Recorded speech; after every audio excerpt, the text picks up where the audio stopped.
tarde, bom dia, boa noite, dependendo do horário que vocês estão assistindo esse vídeo. Somos acadêmicos da Universidade Univest. Estamos aqui para poder tratar de assuntos de direito tributário, direito previdenciário e também direito eletrônico, dentro do contexto geral, para que possamos defender a nossa introdução do trabalho do nosso termo de conclusão de curso, no caso, o famoso TCC. A partir de agora vamos nos colocar aqui Matheus, Rubens, William e Jefferson à disposição do direito e tentar trazer para vocês uma luz acerca desses assuntos que hoje em dia são tão importantes dentro do nosso cotidiano. O direito previdenciário combinado com direito do trabalho. Estamos falando do nosso amigo Rubens. Mestre Rubens, foi passado algumas perguntas aqui que eu acho que são pertinentes, né, para esse tema, até para a questão do nosso tempo de conclusão de curso, mas muitas pessoas elas não têm noção de como funciona, né, o nosso sistema previdenciário. E isso aqui vem a calhar para que as pessoas possam entender de fato como é que funciona o sistema de aposentadoria, se tem algum tipo de privilégio, como que é que faz para chegar, quais que são as formas de aposentadoria que tem. E nesse primeiro momento eu quero perguntar, o que traz o contexto de aposentadoria especial?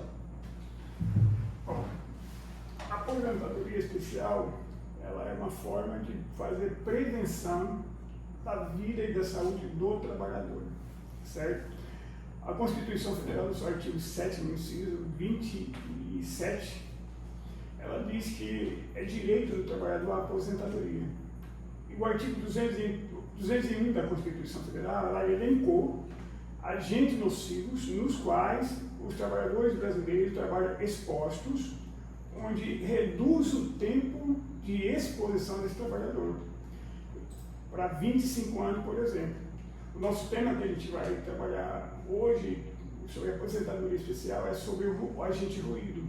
Então, um trabalhador que trabalha dentro de uma indústria, que trabalha exposto a esse agente ruído, ele tem que ter o tempo de aposentadoria antecipado para preservar a saúde desse trabalhador. Então, isso é aposentadoria especial. É uma forma de fazer prevenção da saúde do trabalhador. Muito bem explicado. O senhor trouxe bem, a tona trouxe um agente, a gente sabe que são vários, né? Tem a questão de outros agentes também que fazem parte, mas o senhor foi específico com o agente ruído. Por que o motivo de trazer o agente ruído?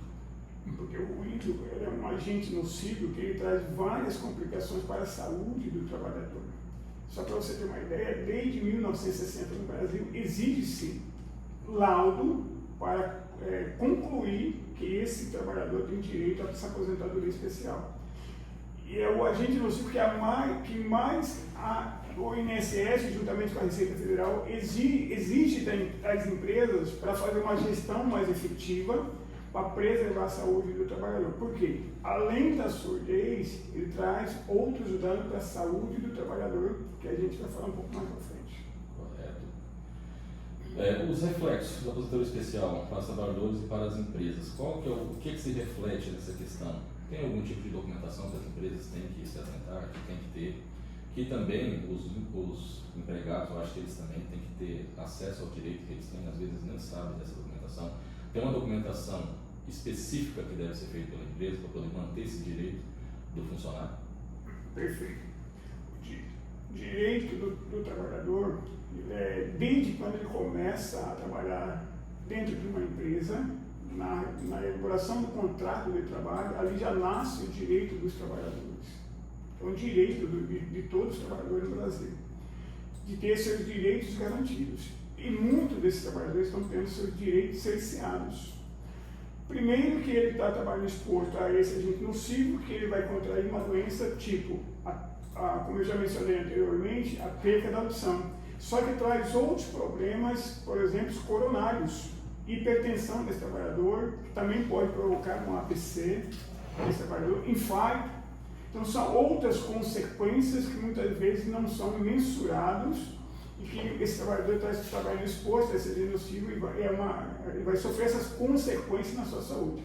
E para ter seu direito lá no INSS, é necessário que a empresa assuma também a sua responsabilidade de elaborar os documentos pertinentes, que são os laudos, que vai subsidiar o preenchimento de um documento chamado perfil processual previdenciário, que esse trabalhador, quando ele sai dessa empresa, ele tem que ter esse papel em mão, esse documento em mão, e levá-lo junto ao INSS, para que esse direito que ele adquiriu trabalhando nessa condição especial, ele faça jus e gozar do seu direito. E muitos estão sendo prejudicados nessa seara. Aí entra o trabalho dos advogados para auxiliar esse trabalhador para conseguir esse objetivo da aposentadoria especial. E para as empresas tem as questões de multa, penalidade da Receita Federal de 75% ou 150% por deixar de pagar os tributos correlacionados, que é para financiamento e custeio dessa aposentadoria especial.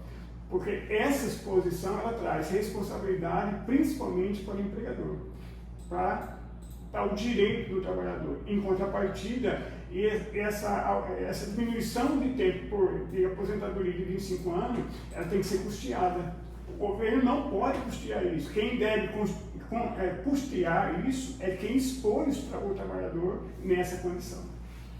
Perfeito. Sabemos que o direito ele não vai ser afastado, né, da avaliação jurisdicional. Administrativamente falando, há necessidade de ir primeiro o rol administrativo para depois ir para o judiciário, ou, nesse caso em específico, vá direto para o judiciário para poder tentar pleitear essa questão da aposentadoria especial. E quando esse funcionário não tem toda essa documentação probatória para provar, apesar de todo mundo saber, né, pessoas, testemunhas saberem que de fato ele elaborou daquela forma por, como o senhor disse, 25 anos. Como que fica? É feito perícia? Tem alguma outra forma de conseguir? Porque normalmente as empresas, sabemos que nem todas são tão organizadas assim, e ter essa documentação probatória para poder, no momento que o funcionário vai se aposentar, ajudar ele nessa questão. Como que se trataria essa situação? Administrativamente falando e judicialmente falando. Bom, o primeiro passo para o trabalhador é ir de forma administrativamente junto ao INSS. Fazer a solicitação diretamente no INSS, munido da sua carteira de trabalho e com todos os documentos, com todos os PPPs por onde ele elaborou. Fazendo um corte, o que seria o PPP? Perfil processual previdenciário. Esse é um documento que é necessário para que seja caracterizado, aliás, avaliado a possibilidade dessa aposentadoria especial. Seria isso? Exatamente, porque nesse documento está compilado todas as informações de por onde esse trabalhador laborou, o período que ele laborou e quais as exposições de agentes nocivos que ele esteve exposto. Especificamente nós estamos falando do agente ruído, mas pode ter outros agentes nocivos, tanto químico quanto biológico, porque o ruído ele faz parte da classe do risco físico. Tá? Então, a forma desse trabalhador conseguir o seu objetivo é procurando o INSS, munido de todos os seus documentos, vai ser atendido, vai ser apreciado e, normalmente, o INSS tem devolvido essa documentação por estar preenchido de forma errada, você entendeu? Ou ele não tendo esse documento. Tá? Uma segunda saída para o trabalhador é procurar também de forma administrativa o CRPS. CRPS? É um Conselho de Recursos da Previdência Social. É uma segunda seara. Na negativa, dessas duas negativas de forma administrativa, ele tem a saída de procurar um advogado, que automaticamente seremos um de nós, que vamos atuar nessa área, alguns já estão atuando nessa área, os advogados que estão constituídos hoje no mercado, para atender esse trabalhador, pleitear na Justiça Federal o seu direito. E muitos têm ganho na Justiça Federal, o direito já é garantido pela Constituição Federal. Perfeitamente. De tudo que o senhor disse, essas questões que o senhor explanou, quais as oportunidades que o senhor vê para os futuros advogados? No caso, nós estamos aqui já defendendo a nossa parte do TCC, então já estamos bem adiantados para o efeito da conclusão do curso. Qual que é a visão do senhor para esses futuros advogados dentro dessa seara que o senhor tem explicado, que no caso seria, até vejo, uma defesa constitucional a qual o funcionário tem direito e às vezes não é exercida? seja com uma desorganização da empresa, seja até com falta de conhecimento do funcionário. E aí entra os operadores de direito para poder levar isso até a apreciação jurisdicional. Como que o senhor vê essa situação para os advogados que estão agora, no caso, nós mesmos aqui que estamos nessa mesa, e para os nossos também colegas que estão lá também, na mesma situação que nós, já bem adiantado para efeito de formação. Como o senhor vê isso na aplicação do direito concreto, de fato, materialmente falando? Eu vejo como uma grande oportunidade, um grande mercado de trabalho. Tá? Porque de um lado, nós temos dois extremos na realidade. De um lado, você tem um trabalhador que precisa de um auxílio de um profissional do direito, operador do direito, para fazer gozar o seu direito junto ao INSS dessa aposentadoria. Então, esse profissional ele tem que estar muito bem embasado em estudo técnico, o advogado, preparado, porque hoje é uma especialidade para os futuros advogados que tem que estudar para entender como que funciona a aposentadoria especial no Brasil. E tem muitas oportunidades. Você pode ter, por exemplo, atender sindicatos com vários trabalhadores que estão expostos a agentes nocivos, que o Rui, por exemplo, está pacificado pelo STF, que independentemente se a empresa fornecer o protetor auditivo, a empresa tem que recolher o direito e esse trabalhador tem o direito, tem que ser constituído o direito da aposentadoria especial. De um outro lado, nós também temos as empresas para nós advogarmos para ela, no sentido de fazer uma gestão efetiva, para ela não ser penalizada financeiramente. Por quê? Porque muitas empresas estão sendo auxiliadas por profissionais que estão elaborando o LTCAT, que é o laudo técnico das condições ambientais, que dá um subsídio para o preenchimento desse LTCAT, e lá na frente a Receita Federal está vindo cobrando, os últimos 5 anos, 65 folhas de pagamento. Por que 65 folhas de pagamento? São 5 folhas de pagamento e mais as folhas do 13º. Ela cobra retroativo. Então tem muitas empresas hoje em Cuiabá, no Mato Grosso, no Brasil, que estão no polo passivo da Receita Federal, que a Receita Federal já está cobrando milhões de reais. Então nós, operadores do direito, temos que buscar esse conhecimento para orientar essas empresas e até tentar defender essas empresas no CARF, que é o Conselho Administrativo de Recursos Fiscais da Receita Federal, que é a última instância onde as empresas estão indo pedir clemência para não ser penalizada por conta do não recolhimento do tributo para custeio da aposentadoria especial. De forma administrativa.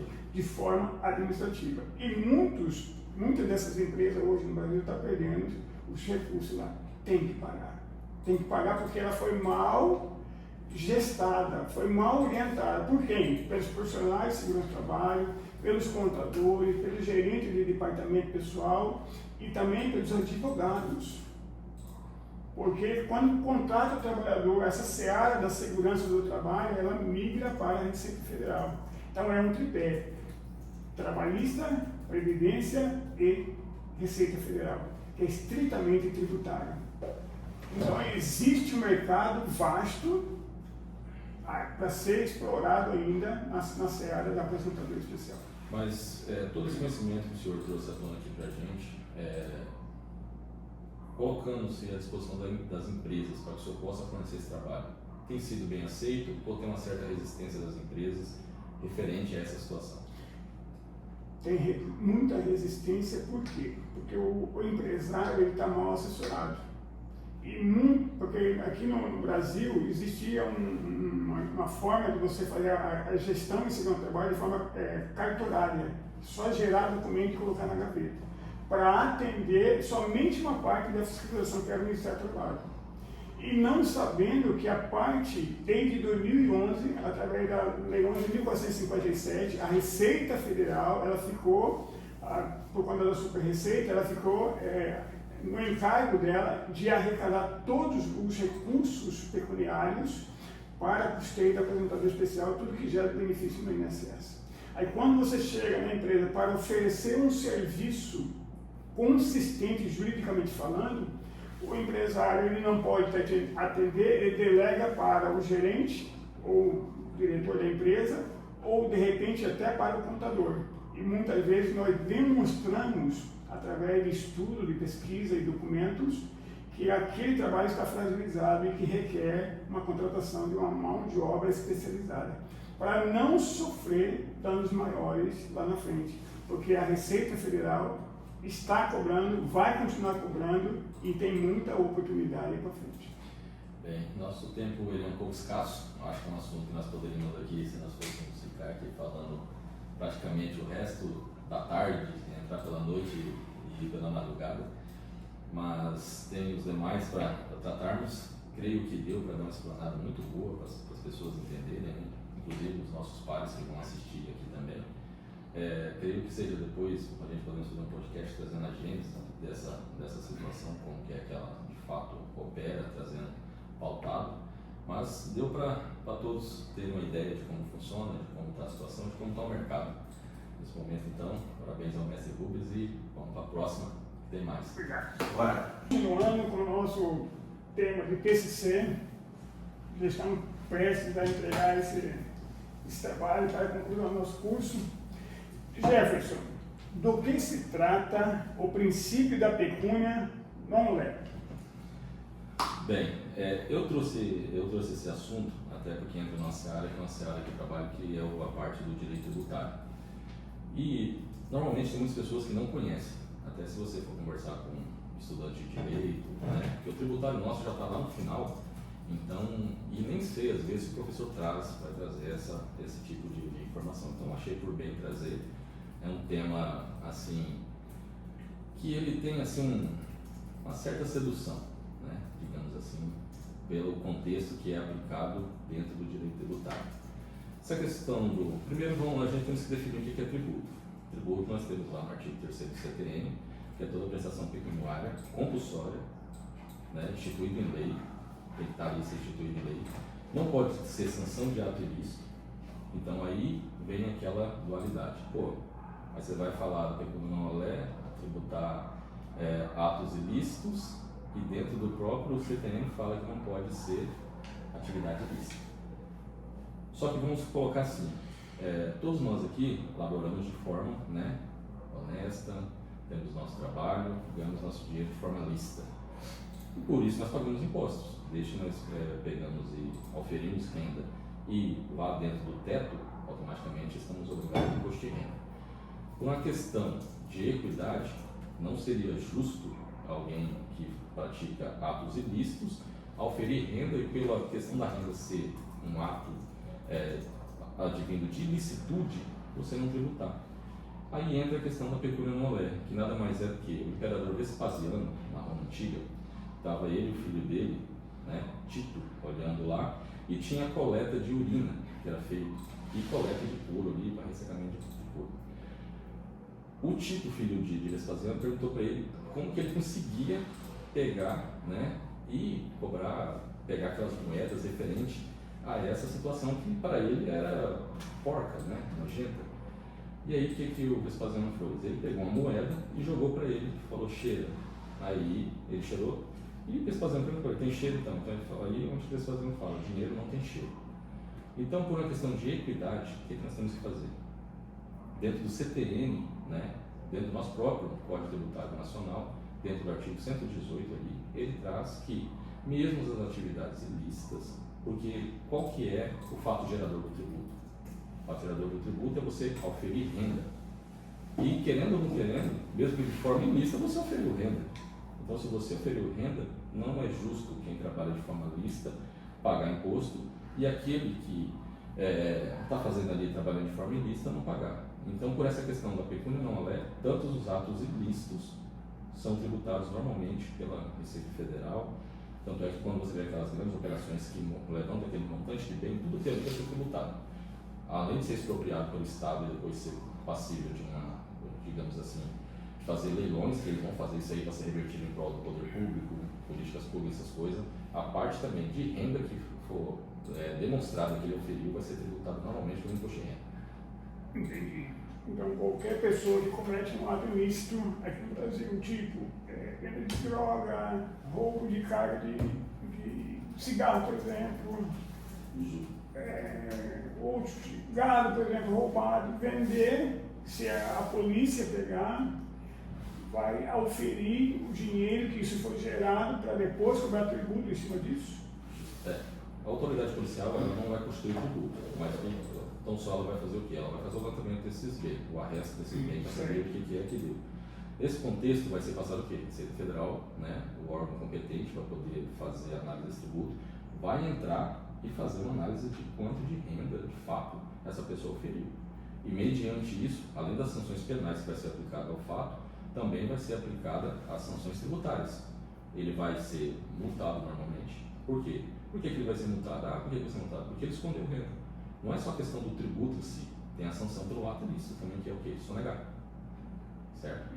Agora vamos também na dualidade que acontece isso. Se esse cidadão oferindo renda de forma ilícita, ele ali fosse pagar o imposto, você imagina o que aconteceria se ele pagasse os impostos? Sabia que lá na frente não poderiam cobrar dele, porque por mesmo que fosse ilícito, e mesmo de uma forma irregular, chamada lavagem de dinheiro, ele pagasse tributo, não poderia se cobrar dele novamente.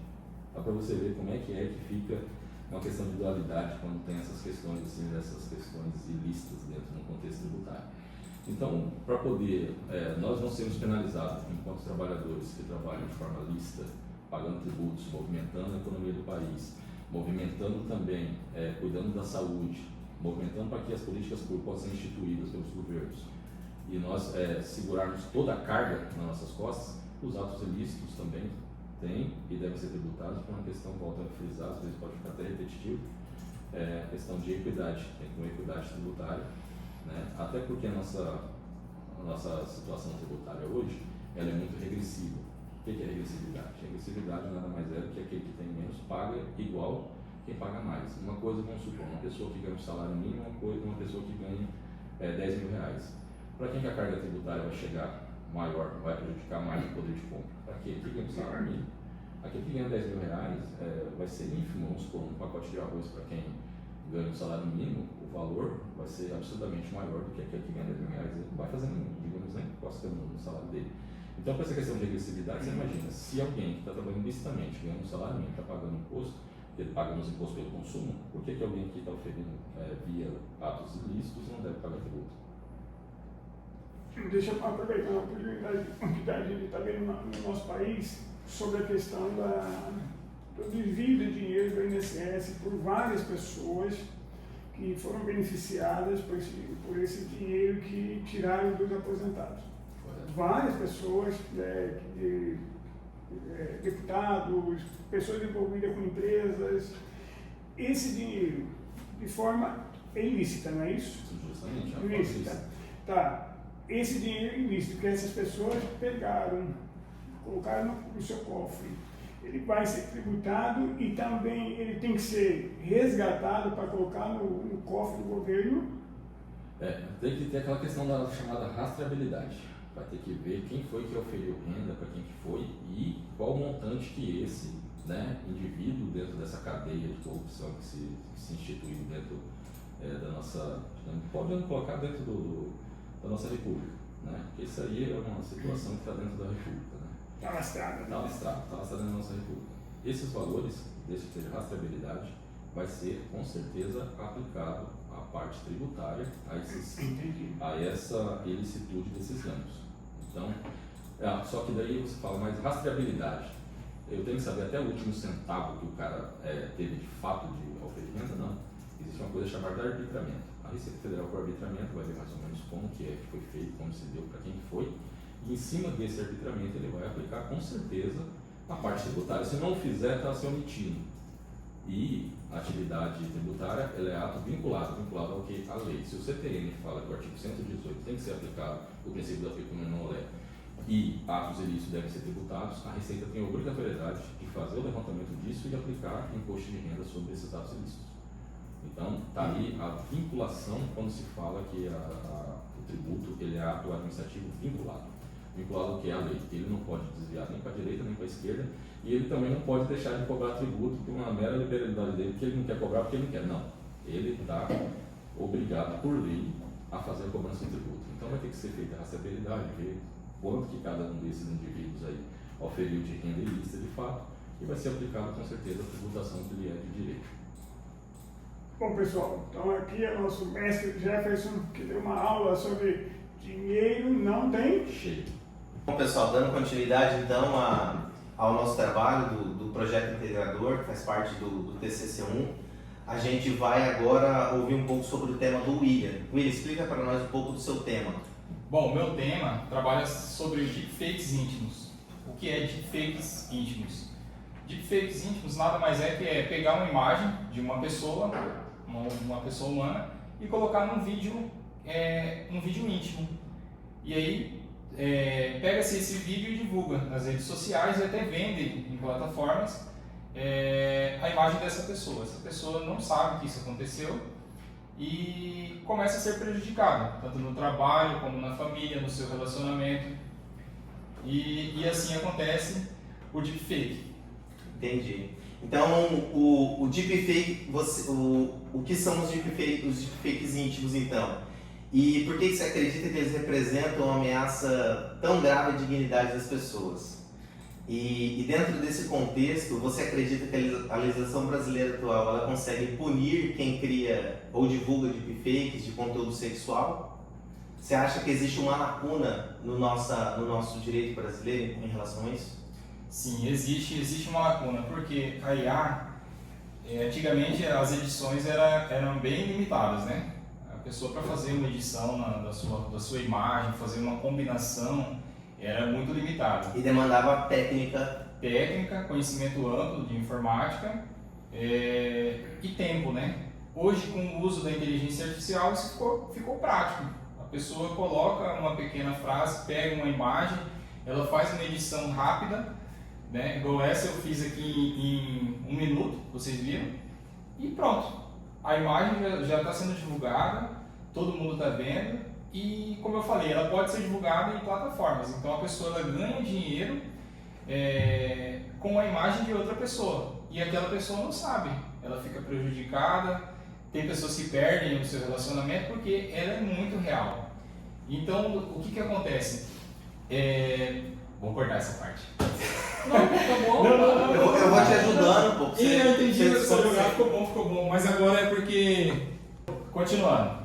No Brasil até tem uma lei, né? Deixa eu anotar aqui, a Lei 13.718, que ele criminaliza o vazamento consensual de imagens, imagens íntimas. O problema é que essas imagens são imagens reais. Então, por exemplo, a pessoa tem uma foto íntima e é vazada. Só que é uma foto íntima e a lei pune a foto íntima, ela não pune a IA, quem usou a IA para fazer essa divulgação, entendeu? Então os advogados eles usam de uma brecha para poder libertar o seu cliente. Entendi. Então essa lei que você acabou de citar, ela não trata especificamente de deepfake, a criação da IA por conteúdo sexual. Sim, ele trata de divulgação de foto íntima. E por isso que existe hoje uma PL no Congresso, que é a 3.558 de 2023, que vai tratar dessa punição, da divulgação dessas imagens utilizando a IA. Entendi. E vídeos também, né? Claro. Entendi, algo mais específico. Então hoje, se uma pessoa sofrer algo assim com deepfake, pegar o rosto de uma pessoa, deixar a IA, deixar ela nu e colocar ela fazendo algum tipo de ato sexual, não vai ter uma lei para punir especificamente esse tipo de conteúdo gerado por IA. Ainda não, existe essa brecha, né? Por isso que é um tema do meu TCC.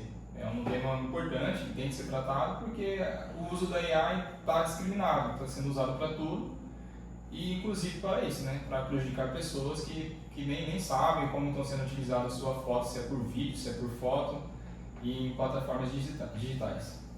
Então você acredita que carece dessa regulação? A IA precisa ser regulamentada assim como teve o Marco Civil da Internet em 2014? Sim. Sobre o nosso trabalho de TCC, agora nós vamos entrevistar o Matheus Bonarotti, ele vai falar um pouquinho sobre o tema dele, né, Matheus? Isso aí, pessoal, vou falar sobre o Smart Contracts, né, que é um contrato inteligente, e como que ele funciona. Ele não tem diferença na forma de celebração, por exemplo, ele cumpre os mesmos requisitos do direito civil. A diferença dele é a automação, a execução de um contrato inteligente. Enquanto um contrato convencional, a gente vai celebrar ele através de um instrumento jurídico, um instrumento particular, um instrumento público, que seria um contrato lá, papel e caneta, que a gente vai redigir e a gente vai estipular as cláusulas, o contrato inteligente ele é executado de uma maneira diferente. Ele é feito em linguagem de programação. Então, o programador, como se ele estivesse programando um site, fazendo um site, ele vai estipular as partes, o objeto, as condições de pagamento e o diferencial, quando aquilo vai ser executado. O contrato inteligente, ele não tem intermediários. Ele se executa sozinho. Sozinho. A analogia mais direta que tem de um contrato inteligente seria a máquina de refrigerante. Quando você vai na máquina de refrigerante e aí você coloca o dinheiro e aí você escolhe um refrigerante, a máquina te devolve o refrigerante. E não tem intermediários, ela não vai negociar, ela não vai querer fazer nada além do que ela foi programada para executar, que é o valor X devolve o refrigerante X. Um contrato inteligente ele funciona exatamente dessa maneira. Nós vamos estipular aqui o nosso negócio jurídico, ele não pode ferir, dentro de um contexto jurídico, não pode ferir nenhuma dos incisos da validade do negócio jurídico. A diferença é, a gente não vai usar o papel e a caneta, a gente vai fazer como se fosse um desenvolvimento de um site. A gente vai programar ele na linguagem de programação específica e a gente vai publicar esse contrato, vai dar o deploy nele numa cadeia de blockchain, que é a mais conhecida, é Ethereum. E quando esse contrato for publicado, for cumpridas as condições, aquilo vai ser executado sozinho, sem intermediário. Entendi. Interessante esse tema. Eu tenho uma pergunta para você. Os smart contracts podem eliminar intermediários, mas também levantam dúvidas sobre responsabilidade. Quem deve responder juridicamente em caso de falha? O programador, as partes ou a própria estrutura de tecnologia baseada em blockchain? Esse é um problema do smart contracts hoje, atualmente. Como a plataforma é descentralizada, não tem um controle estatal daquilo ali. Então, uma vez que a gente estipular um contrato inteligente e a gente publicar aquilo ali, a gente não vai conseguir mudar nada do que foi estipulado. Um exemplo seria a negociação de um veículo. Supondo que isso já pode ser feito dentro da cadeia de blockchain. A gente compra, a gente negocia o veículo, eu te vendo o veículo. Eu sou comprador, no caso. Isso, você é comprador, você me compra o veículo e aí as condições são as seguintes. Quando o dinheiro cair na conta, o veículo vai ser transferido automaticamente para o seu nome sem intermediários. Sem intermediários. Essa seria uma hipótese de um contrato inteligente. Que legal. Interessante, viu? O grande problema é justamente esse. Por ser uma plataforma descentralizada, a gente não vai conseguir mensurar como que o Estado vai agir em casos de vício num contrato. O exemplo, se o negócio for feito sob equação, como que a gente vai resolver isso aí? O que a gente poderia ter de resolução disso seria uma plataforma pública, uma blockchain pública que o governo controla. Ela copiasse o modelo de blockchain descentralizada, mas ela tem o controle daquela rede. Então a gente faz esse contrato descentralizado, a gente estipula todas essas cláusulas, e aí se tiver algum problema no nosso negócio jurídico, você menciona judicialmente através de um processo, e o juiz ele tem uma hash, um código de mutação desse contrato que pode ser acionado se o contrato tiver algum vício específico. Pensando na resolução do problema, o melhor cenário seria esse. Inclusive o DREX, que seria o real digital, seria a hipótese perfeita para esse tipo de contrato de inovação ser implementado no país. Só que ele foi descontinuado nesse governo atual e a gente não tem mais como saber se essa possibilidade ela vai ser implementada no nosso país ou se ela vai continuar sendo descentralizada. Interessante. E o Sr. Rubens ou o Jefferson tem uma pergunta para o Matheus? Matheus, tem tido muita adesão a esse tipo de contrato? Não necessariamente no nosso país, mas na Europa e nos Estados Unidos o contrato inteligente movimentou 300 bilhões de dólares em 2023. Então aqui não tem, justamente por esse motivo. A gente não tem como resolver um problema que tiver entre as partes como se dá da mesma maneira que um contrato convencional. O contrato convencional, nós entramos com uma demanda judicial e ali o juiz ele pode decidir, compilar, obrigar uma das partes a tomar determinado tipo de ação ou então a recuperação de algum ativo financeiro. No contrato inteligente não é possível fazer isso. Então basicamente lá eles têm estrutura já que fiscaliza esse tipo de contrato. Eles têm, existe a blockchain privada, que inclusive tem uma agência de voo, que é a Ethereum, que ela age dentro desse modelo, mas ela tem o controle da rede. Então é o mesmo sentido da rede da Ethereum, a diferença é que ela é privada. O grande saque de ser privado, o que é? Qualquer tipo de problema, a Ethereum, que seria essa empresa, ela pode resolver. Ela pode, com essa hash, com esse código de validar o contrato, então de mudar um contrato inteligente, ela pode acionar esse contrato inteligente. Inclusive, a implementação mais recente que eu verifiquei dessa empresa é que em casos de atraso de voo, que é o nome dessa empresa, o contrato inteligente consegue verificar se o voo realmente atrasou. Se o seu voo realmente atrasou, o contrato inteligente executa a cláusula de devolução do dinheiro. Isso é feito automático, sem intermediação, sem terceiros, sem necessidade de preencher formulários, ter algum tipo de problema com o atendente da companhia aérea. Praticidade, né? Você vê como uma forma também esse tipo de contrato, porque são estabelecidos ali bilateral entre as partes, você vê uma forma de esses contratos suplementados desafogar o judiciário com um monte de demandas pequenas, né, que às vezes esses contratos normalmente são feitos demandas pequenas, também são feitas demandas grandes, mas você vê que poderia desafogar o judiciário esse tipo de contrato. Eu acredito que esse seria o grande veio de vazão do judiciário, porque as maiores demandas que o judiciário enfrenta dentro dessa relação contratual é justamente o problema da confiança. a estipulação de obrigações entre as partes e por algum motivo outra parte não cumpre o que foi determinado. E aí essas pessoas vão ao judiciário para que o juiz obrigue essas pessoas. Dentro do contexto do contrato inteligente, se você tem uma equidade entre as partes no que diz respeito à hipossuficiência, sendo feito diretamente de empresa para empresa, ou então dois indivíduos que têm um curso superior e conseguem ter noção direta sobre o que está sendo pactuado, o contrato inteligente ele resolve esse problema de cumprimento da obrigação. Então não tem como voltar atrás, uma vez estipulado, se no contrato inteligente você implementar todas as condições do negócio. Então, dentro desse contexto, o judiciário ele não ia intervir, porque não ia ter o problema de pedir para uma determinada empresa, pedir para o judiciário obrigar a outra empresa a fazer o pagamento de uma duplicata, por exemplo. Então, basicamente, só pessoas com intenções escusas que optariam pelo contrato tradicional. Se isso fosse implementado, talvez seria algo mais facilitado para você poder, caso você queira, ter essa facilidade em não cumprir a obrigação que você estipular por qualquer motivo que seja. Isso. Tecnologia a favor, até do próprio judiciário. Já existe algum, assim, você tem conhecimento de algum contrato, alguma jurisprudência já julgada em relação a esse tipo de contrato aqui no Brasil? Jurisprudência, eu não encontrei nada no sentido do contrato inteligente. O que eu consegui encontrar e de grande circulação é que as grandes empresas do agronegócio, elas operam já por meio de um contrato inteligente. Então, estipulando todas as condições, as grandes empresas elas conseguem operar dentro desse modelo. Então, nós teremos aí Isso deveria ser levado para o nível governamental. Sim. Seria alguma coisa assim. Só que daí temos também aquela coisa, o pessoal, eles praticam essas intempéries que eles fazem aí, ficaria muito mais fácil para ser executado de uma forma, né, a toque de caixa, rápida, e dificilmente nós queremos saber de alguma coisa depois de executar esse contrato. Se a gente for levar por licitação, alguém ganhou uma licitação, empresa uma licitação, o governo vai ter que pagar, fez ali o contrato, como o Matheus bem explicou, vai ter que pagar, auto-executado. Automaticamente, não tem os meios de fiscalização, que seria o TCU, que fiscalizaria essas ações, ou o Tribunal de Contas dos Estados, eles ficariam limitados à fiscalização, ver se feito isso daí, ele vai ser auto-executado.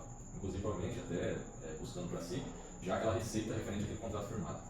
Então, nessa parte do governo, eu acho que ficaria um pouco comprometida a fiscalização desses contratos, desses tantos poucos são vencendo. Dentro da hipótese do DREX, se for implementado, isso seria resolvido, porque, por ser uma blockchain pública, a divulgação daqueles dados, com base no princípio da publicidade, teria que estar à disposição de todos. Mas, infelizmente, o DREX foi descontinuado e não tem exatamente um motivo específico do porquê. Falta de vontade. Falta de vontade. Mas logo isso vai ter uma tendência. A nossa tendência está se caminhando com a era digital sem volta. Porque aqui é um contrato É um digital. contrato digital. Só que, como o Mato bem frisou, cara, você vai fazer isso, você vai ter que cumprir. Não tem que ter que você voltar para trás naquilo que você falou. Porque é fácil, vamos supor. Eu vou lá, eu quero desistir do negócio, eu vou no judiciário e falo, olha, eu me senti coagido, às vezes até mentindo dentro do processo judicial. Aí leva para dentro do judiciário aquele monte de coisa, o judiciário não dá conta de julgar, fica anos lá. Aí vamos supor, tem inventários que são, se a gente for analisar, deveriam ser julgados por ser uma coisa, né, muito mais, digamos assim, principal, né, do judiciário fazer o julgamento, fica lá enrolado com um monte de processo que às vezes dentro do processo está todo mundo mentindo.